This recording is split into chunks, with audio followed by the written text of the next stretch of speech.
Hey, what's going on, guys? Got a video about your friends and what kind of an impact your friends can make on your life. So I'll tell you a little story. I had a friend for a really long time when I was young. I knew this guy. Man, it must have been just a very long time. I don't want to specify because I don't want to, give away who it is. So this particular young man, he had a particularly cynical mindset.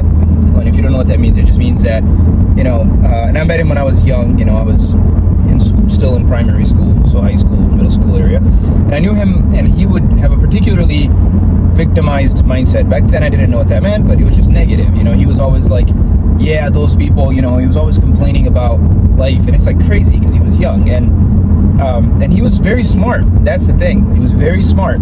He was very technical, and he always found what was wrong in any situation because he was like, well, I'm just trying to be logical, man. And that was like kind of the farce that he put up, the facade, right, of being this very smart, logical dude. And we all respected him because he was smart. He got into a really good school, university. He was very sharp, and I was friends with him for a long time, and I spent hours and hours spending time talking, and we discussed all sorts of mutual interests, and later on when we got older, girls and all sorts of things, and he just had this mindset about him that was like just nitpicking crap. So anyway, I didn't think much of it. I liked him. He was a good guy, to me at least.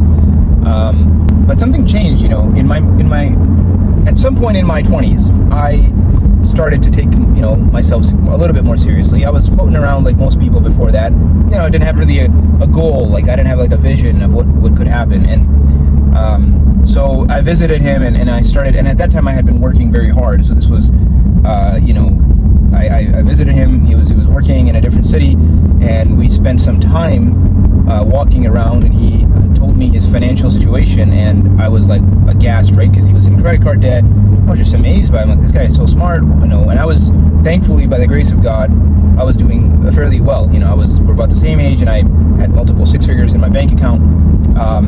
And I was like, what is going on? It was probably not multiple, but it was, it was six figures in my bank account, probably about 100 grand or something. And mind you, I'd been working more than a decade at this point. So this is like, I wasn't like get rich quick sort of dude, right?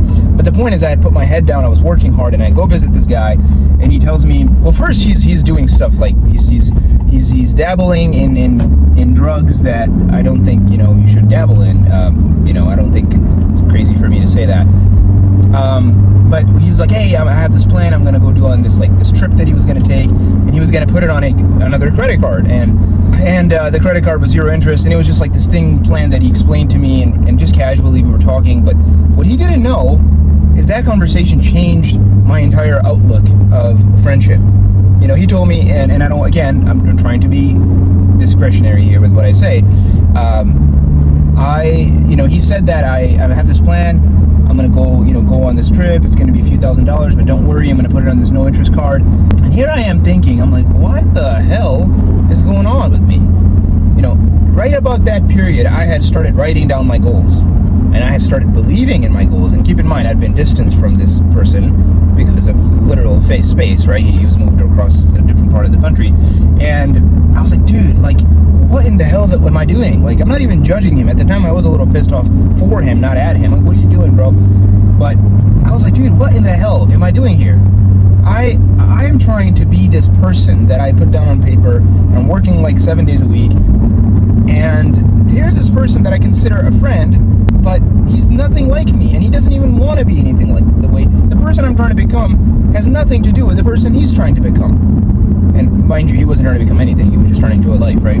But that conversation alone changed my entire friendship. And not only did it change my friendship with him, it changed what I looked at as friends from there on afterwards. And I flew my butt home, went to work, and I kind of silently said this to me, like, I'm not going to hang out with people that don't align with me anymore, man. Like, because essentially what was happening is, whether I realized it or not, I felt a little judged by him because I was always working. And I felt a little bit of the, oh, you're probably, and it's like he said it during like nonchalantly. He never openly criticized me, but he'd be like, hey, you want to go do this thing? Oh, wait, never mind, you're going to be working. And it's like a little jab here, a little jab there. And I didn't realize that. But of course, after I kind of distanced myself, which was easy because he was busy doing his shenanigans and I was busy working, you know what happened? And this is the craziest part of the whole story. The next 12 months, I doubled my income. And again, I was making about 130 at the time. And within a year, I was making well over 250. And you know what else happened? And in the next 2 years, I started getting some really badass guys on the team. And some of them, you know, and I don't want to say it because then you can kind of like, you know, you can kind of deduce what time of the year this was. I'm trying not to give away who this person is, right? So that's because, again, I don't want to be, you know, antagonizing to this person. I still think he's a good guy, just again, not aligned. So that's it. The next year or two, I started getting some really nice, badass dudes on the team, right? Guys with the right mindset, guys that were aligned with what I was trying to do, what I was trying to become. And then from there on, as they say, the rest is history.